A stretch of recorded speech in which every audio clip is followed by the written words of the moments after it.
ব্যাস বাবা, ব্যাস। আর আর বলতে হবে না বাবা। কোনো পিতাই চায় না সন্তানের অমূল্য হোক, সন্তানের অমঙ্গল হোক। কোনো পিতা চায় না সন্তান সন্তান পথে পথে থাকুক, সন্তান না খেয়ে থাকুক।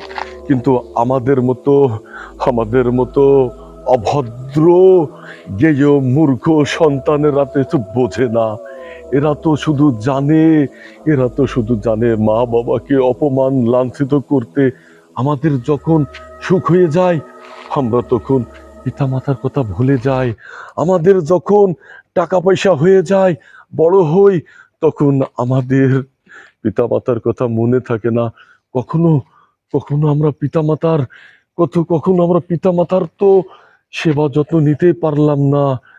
আমাদের জীবন থেকে আমাদের সেই দামি রত্নরা যখন চলে যায়, আমরা ঠিকই বুঝতে পারি আমাদের জীবন থেকে আমাদের দামি জিনিসটা হারিয়ে গেছে।